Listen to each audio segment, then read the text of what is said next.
이것이 바로 이스라엘의 멸망의 스토리가, 이야기가 우리에게 주는 가장 큰 교훈인 줄로 믿습니다.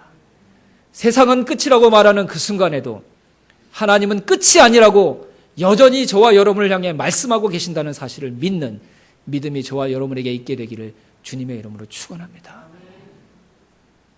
이스라엘 백성들이 왜 멸망했다고요? 하나님의 말씀을 듣지 않아서. 그러면 이스라엘 백성들이 멸망당하지 않을 수 있는 방법은 무엇일까요, 여러분? 하나님의 말씀을 들으면 그들이 멸망당하지 않고 다시 살 수 있다는 의미를 오늘의 본문이 우리에게 이야기해 주는 것입니다.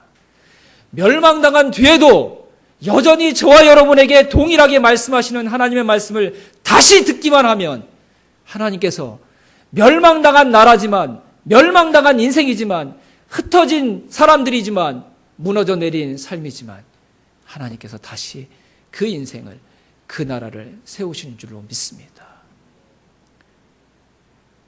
우리 자녀들이 다시 일어나지 못할 것 같은 두려움과 걱정이 우리에게 있었지만 그들이 하나님의 말씀 앞에 서니까, 다시 하나님의 말씀을 들으니까 그들의 입에서 우리가 들을 수 없는 간증과 고백이 나오지 않았습니까?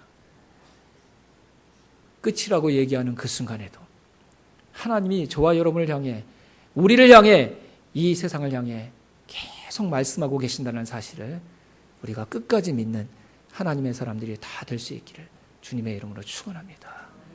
그 말씀이 다시 들려지면, 그 말씀을 다시 들을 수 있으면 내가 스스로 무너뜨린 인생일지라도 다시 회복될 가능성이 전혀 없는 절망의 삶일지라도 하나님께서 북이스라엘의 이야기를 다시 새롭게 써내려가셨던 것처럼 저와 여러분의 인생에도 새로운 삶이, 새로운 인생이 다시 시작될 수 있을 줄로 믿습니다. 성경을 통해 멸망한 당신의 백성을 향해서 계속 말씀하시는 분이 우리의 하나님이라는 사실을 우리가 모두 다시 보게 되고, 다시 듣게 되고, 다시 믿게 되고, 다시 붙들게 되는 진리가 될 수 있기를 주님의 이름으로 축원합니다.